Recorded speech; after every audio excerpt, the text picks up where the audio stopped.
Merci Madame la Présidente, Monsieur le Conseil exécutif, chers collègues.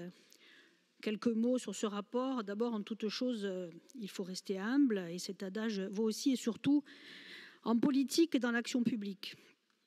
Ce dossier en est un exemple. Dans notre imaginaire collectif corse, la forêt, elle n'est jamais inhospitalière, elle est toujours majestueuse et prolifique.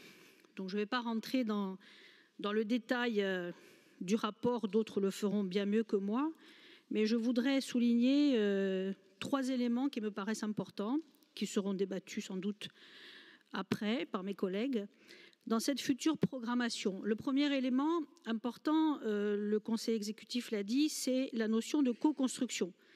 Donc c'est essentiel parce que contrairement au plan de 2021, construit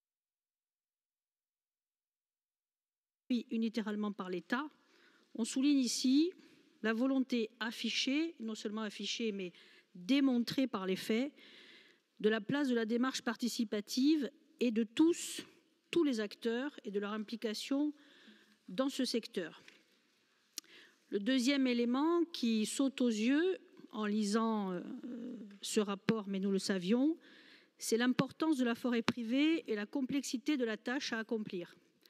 500 000 hectares de forêt, 66% de la Corse, 400 000 hectares de forêt privée, 50 000 hectares de forêt appartenant à la collectivité de Corse et 100 000 hectares de forêt appartenant aux communes forestières propriétaires. La commune de Lourdes est une commune forestière propriétaire.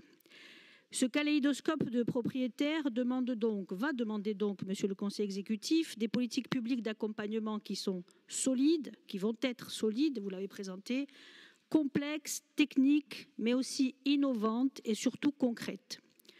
Troisième élément, et je termine là-dessus, c'est l'importance qui sera donnée à l'évaluation de cette programmation. Cet outil présenté, bien sûr, est perfectible, il sera peut-être rectifié, il y aura peut-être des nouvelles opportunités de présentation, mais nous savons ici, comme ailleurs, que l'action de terrain est la continuité de la pensée politique.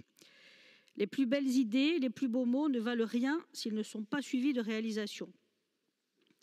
En conclusion, la large démarche de concertation initiée par le Conseil exécutif sous l'impulsion d'un outil essentiel aussi à notre action politique qui est la Chambre des territoires a donné naissance à un projet audacieux, innovant, mobilisant tous les acteurs.